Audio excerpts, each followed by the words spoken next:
2082 साल फागुन 1 गते है देशव्यापी आन्दोलन पूर्व मेचीदेखि पश्चिम महाकालीसम्म बन्द, सडक बन्द, चक्का जाम। अब 1 महिना 10 दिन बाँकी छ, जम्मा 40 दिन बाँकी छ।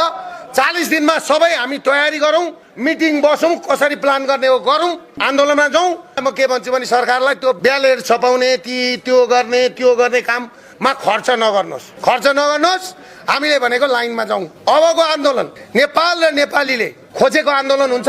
यो आन्दोलनको कमान्डर भनेको म होइन, म संरक्षक मात्रै हो, म पछाडिबाट बस्दिन्छु। माओवादी जनयुद्ध सुरुवात भयो नि 52 साल फागुन 1 गते, 52 साल फागुन 1 गते। त्यही कारणले गर्दा धर्मनिरपेक्ष संहिता जम्मै हामी पीडित भएकाले गर्दाखेरि हामी अब आउने 82 साल फागुन 1 गतेदेखि देशव्यापी हामी आन्दोलनमा जान्छौँ।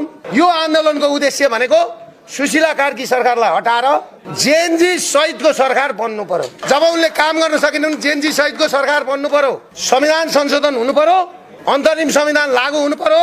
त्यस पछाडि मात्रै चुनावको कल्पना गरौँ, नभए चुनाव हुन दिँदैनौँ। संसद पुनर्स्थापना भयो भने पनि आन्दोलन हुन्छ यहाँ।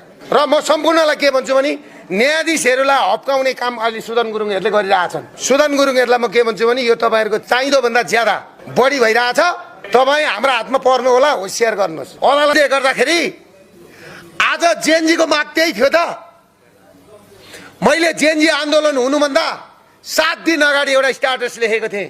आज त्यो कुरा पुगेन।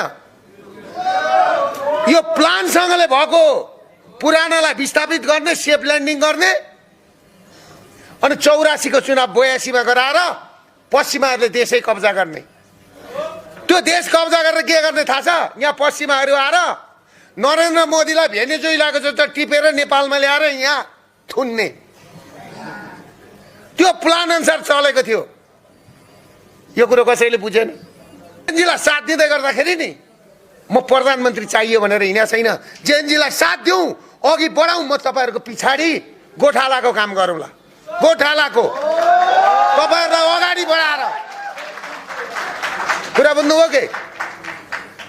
मैले 79 साल फागुन 1 गते यो देशमा सर्वहारा वर्ग, भुइँ मान्छे, उत्पीडन वर्ग, लघुवित्त पीडित, सहकारी पीडित, ब्याङ्कमा पीडित कालो सूचीमा पऱ्या।